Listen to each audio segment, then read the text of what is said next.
Okay, so real quick, I'm just going to introduce you. Today I have Cassidy Wilber with me. She is the senior planner at Wexley School for Girls. I did a little bit of research on what a senior planner does, but could you maybe clarify it for me a little bit?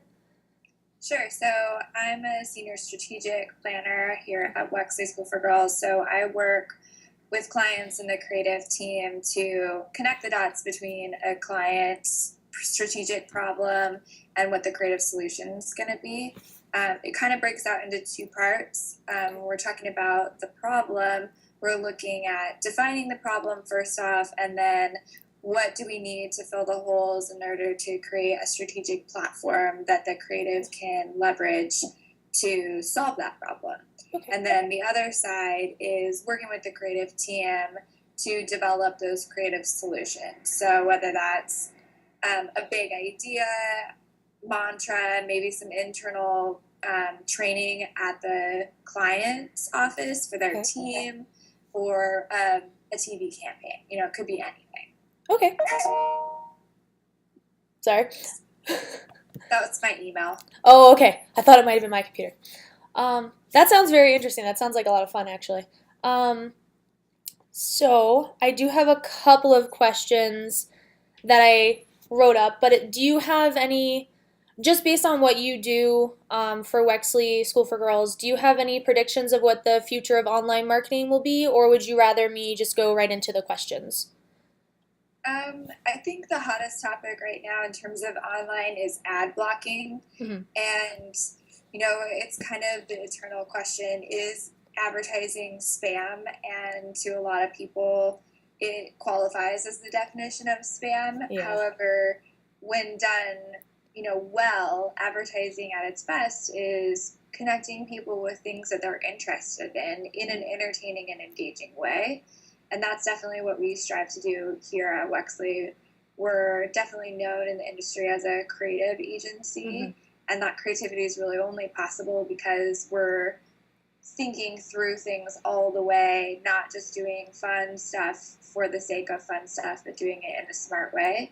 And Hmm. I think online is going to catch up with all the other mediums eventually, in which it'll need to be interesting and entertaining, not just in your face spam, or it's not going to work. People accept advertising for in exchange for content, in Hmm. exchange for entertainment, or from brands that they truly love.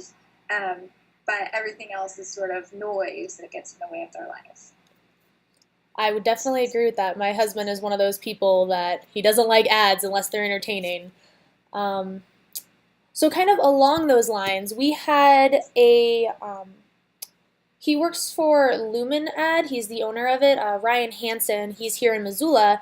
He came to our class and mentioned that he sees television ads kind of doing what online ads are doing now, is targeting someone's specific interest. So what he predicts is that while you're watching football on your television, you'll see a different ad than I'll see based on, I guess, more like what you share on social media and the things that you're interested in. How do you think that that will affect? I mean, do you think that's a possibility? And do you think that ad blocking will become something that we can install on our televisions since we use so many devices that connect to our TVs, like Xbox One or Hulu or Netflix or any of those things? Do you think that'll bleed into television like it has to online marketing? I think technology is always advancing. I'm sure that some part of our future includes a lot more web connected TVs Mhm. and different distribution models. I the My theory though is that even with all the technology changing, it doesn't change how human behavior acts. It just Okay. changes the delivery mechanisms.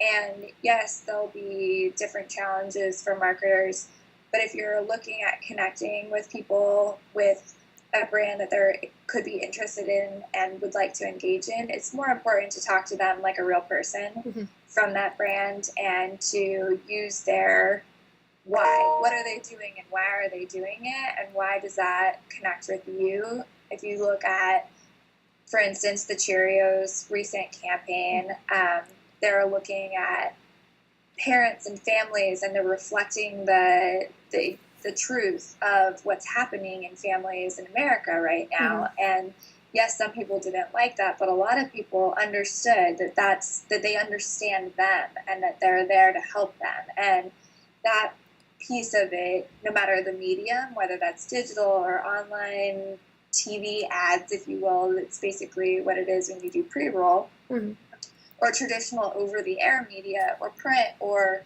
whatever it is, as long as you're talking a message that people are interested in to people who are interested in it, you're going to get more bang from your buck than any, ROI from a media plan. One of the reasons Wexley actually doesn't have media in-house is because the founders here were, they worked at big agencies before, and they would be like, hey, look at this really cool creative way to solve the problem. And their directors would say, okay, that's cool, but go do your job and write a print ad. So they wanted to do things differently and solve the problem first, and then figure out how to connect that message with people once they've sort of solved the connection issue. Does that make sense? Yeah. Do you think that, in my opinion, Wexley has been really successful. I've actually been following you guys for a couple of years now. Do you think big corporations will start to do what the founders of Wexley School for Girls have done and look for creative ways to solve the problem instead of just focusing on that print ad to get viewers and stuff like that? I know you said the industry as a whole, you really have to create creative content in order to get people interested, but do you think the big corporations will really do that, or will they still go for those, we want viewers, we want print ads, we want billboards, stuff like that? I think that it's true. It's big and small. Can go both ways, and it's about leadership and buy-in from a client side. So as much as we are leaders and doing things the way that we believe in, it takes a lot of partnership with our client. So we partner with people who have similar goals to us. So we don't always go the easy road, right? Throwing money at a problem to solve it with a lot of media, increasing awareness, etc. You can get sales that way. It's not always the easiest to go find people who are really interested and engage them over time, etc. So I think it's not true to generalize. There's a lot of big corporations that have good people that are working hard to make things happen, and others that aren't. So it's I think it's mostly about the people who have the keys to the castle at any one brand. It is easier at a smaller brand because there's less cooks in the kitchen, if you will, or stakeholders. However, we work with Dairy Gold, which is a regional dairy co-op. They have over 100 farmers who are, by and large, in charge of the brand. So they're not even marketing savvy people necessarily. They're farmers, right? They do things that farmers do. But when we bring them along on the journey and they understand why we're doing things, they really see the value in it. So again, it's more about how interested you are in making that commitment to doing it this way versus the size or the amount of stakeholders. Okay. Awesome. Let me see what other questions I have really quick.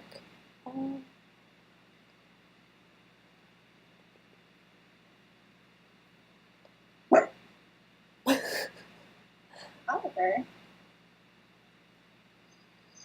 I think we covered most of my questions in one form or another. One thing that I'm kind of curious about that I did write a small question on, but it kind of goes back to the connectivity of all of our devices and how we need to present content that's interesting and it'll be tracking people.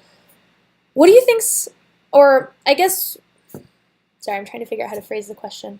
I know a lot of people get together for Football Sunday, whether they watch it on their regular TV or their connected device or ESPN.com. How do you think advertisers will start to target groups of people that are getting together? So, like with Facebook, you can say, I'm in Missoula, I am here, I'm there. Um, do you think that at some point it'll be possible for advertisers to track, like, myself and five of my friends are in the same room watching TV, let's show them ads that all of them are interested in, or, individually? Do you think that'll become a possibility, or is that something that might not be possible yet or in the future?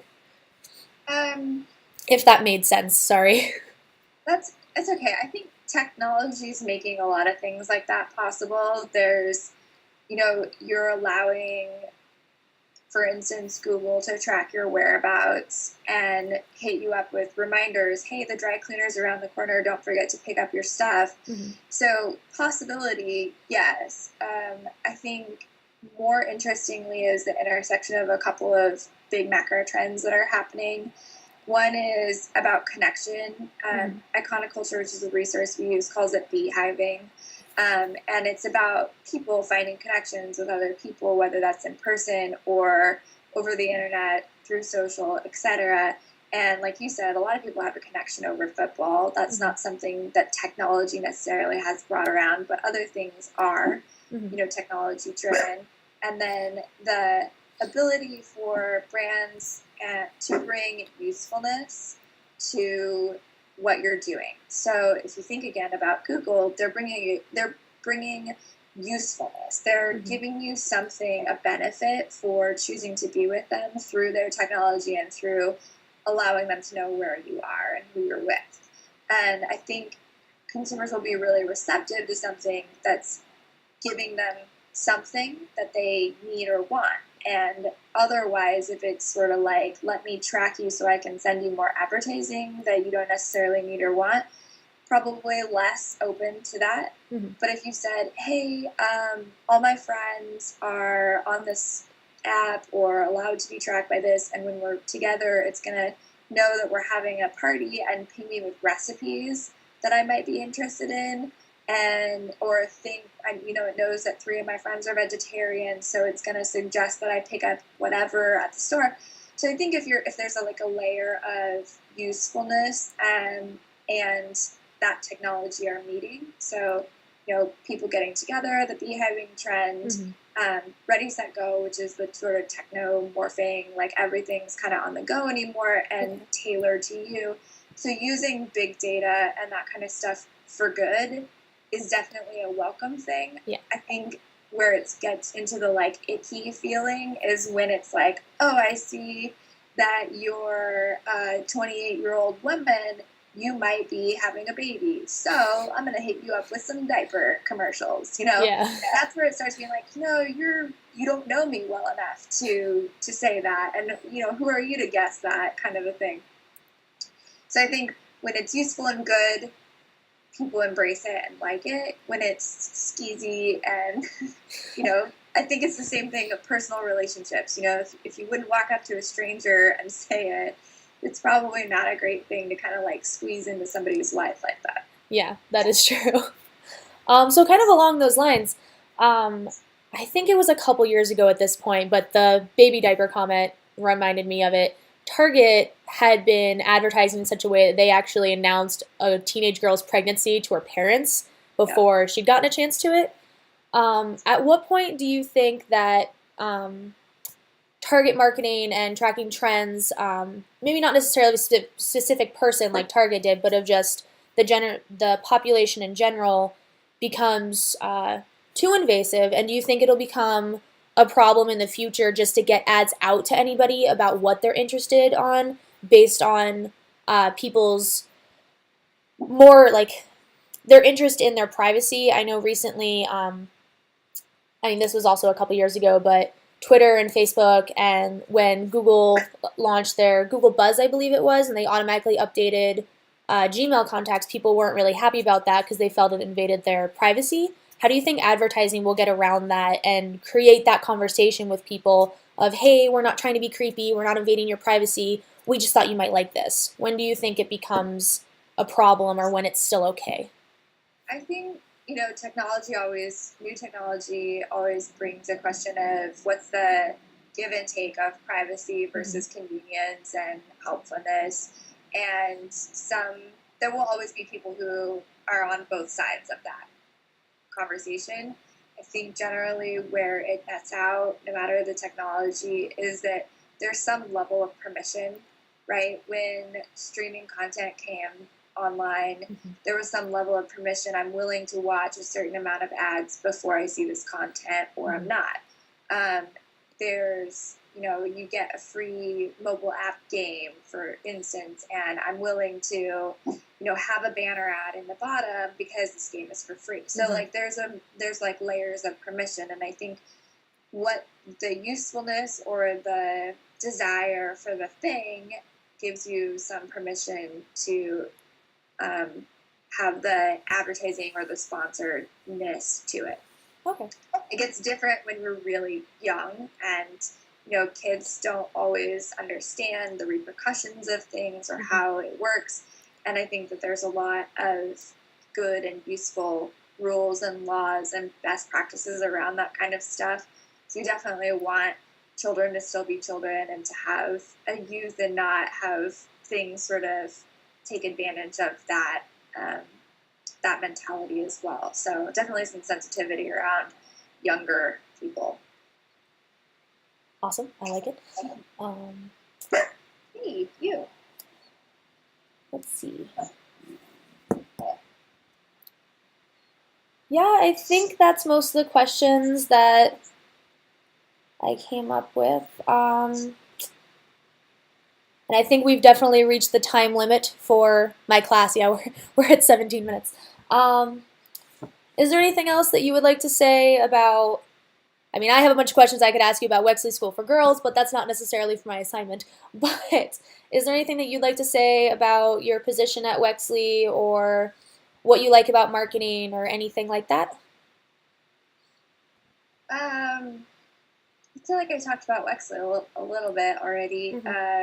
What I like about marketing, I guess the fun for me as a planner comes in that I'm always learning and getting to explore new categories, but also the nuances of human behavior and people, and new projects always take you in different directions. So that's very fun for me. I also really like being connected to the creative side of things and seeing their process and sort of guiding that, unbridled creativity into something that can be worked as marketing.